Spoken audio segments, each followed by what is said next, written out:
Formalities, I'll take the mic straight from Justice Loku. First is, I must express my, what shall I say, my gratitude, my thanks to particularly all the press organizations who came out in protest against my arrest. Without that solidarity, without that support, it would have been much harder for me inside to maintain my spirits. I also must say that I have a divided identity. I don't think the press knew that I had anything to do with the press before 2009 when I started NewsClick. I was an engineer, I was an activist, people knew me in these two avatars.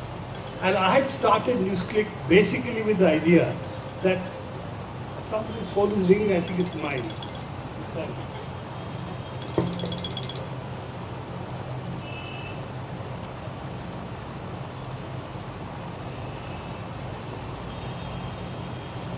This is the other problem I now have, how to handle electronic devices with loss of practice for the last 7.5 months. So I had started NewsClick with the idea that I should show my friends in the activist circuit how to use digital platforms and do it cheaply. I never set myself up as something that I would start an alternate media, a different media platform.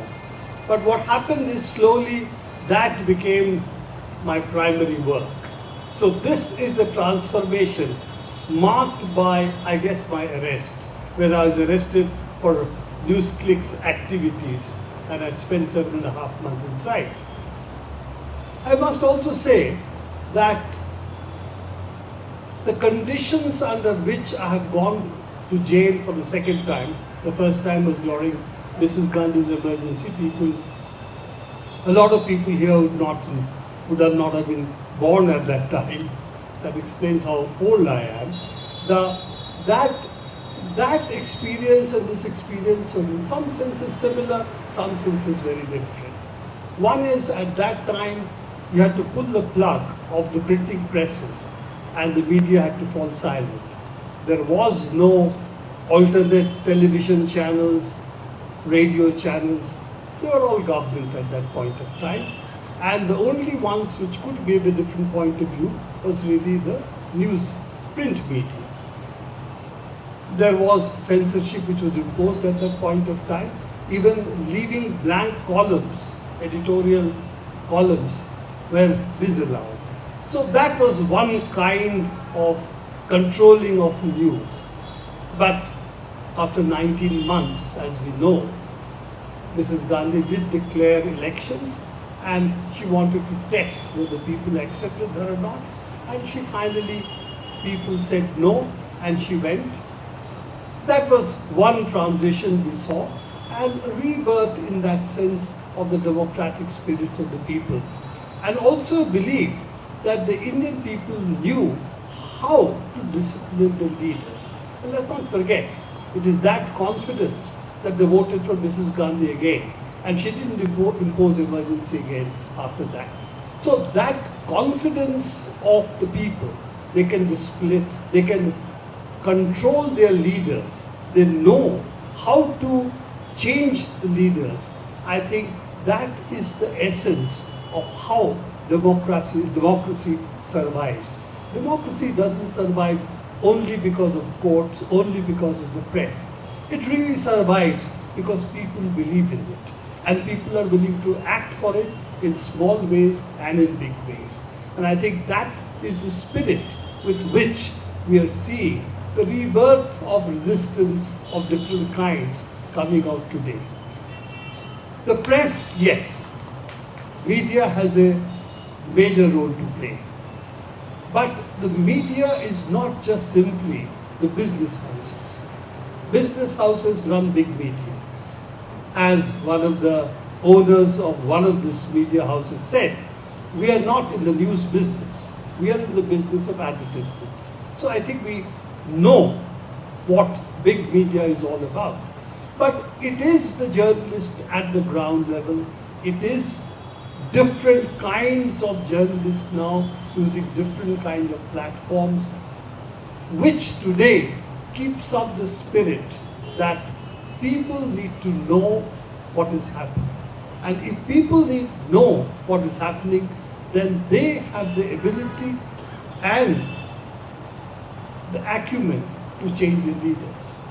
Of course, 4th of June is near, when we'll know what's going to happen in the elections. But I think elections are only a small part of a much larger struggle. And it is that struggle, it is that spirit we have to keep in mind. As you know, I cannot speak about my case, so I'm going to keep that in mind because my tariq is tomorrow. But I must also tell you that the story of Mr. Kappan, Justice Loku has told us, but there are many more of colleagues of ours, not necessarily journalists, some of them are journalists, but not all of them are journalists. Some of them are civil rights activists who are in jail under similar charges as mine, UAPA and so on. And we have a much larger battle, not only for press freedom, but also for freedom of people to say what they want and do what they want. So I think all these issues today are coming to a head. Elections, one part of the struggle, but that is not over. So I'm going to say again that I'm happy that I am today a part of the media, which in different ways is willing to fight for its freedom of expression.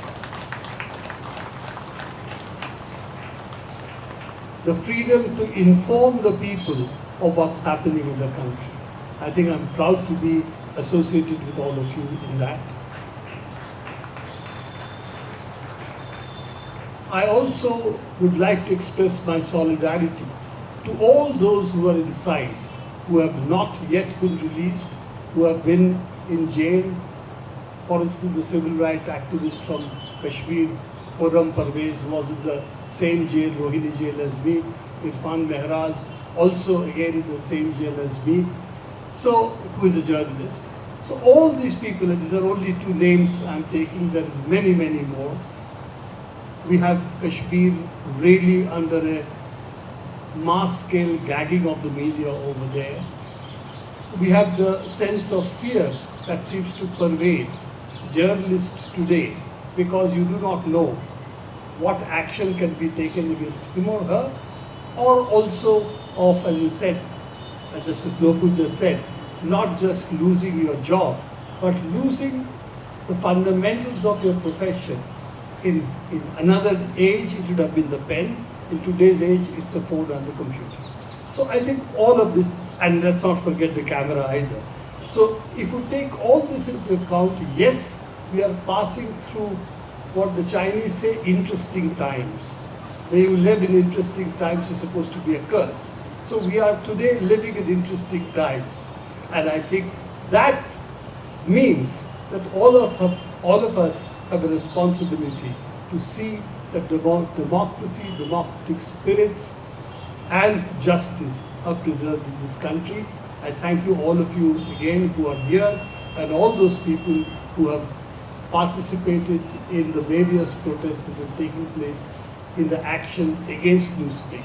A last word for me is my heart really goes out to my colleagues who have lost their jobs because newsclick's accounts have been frozen, who have lost their professional equipment, and also have been put under a stress which no journalist should be put under. With these words, I'll end today, and thank you all for coming and being with me.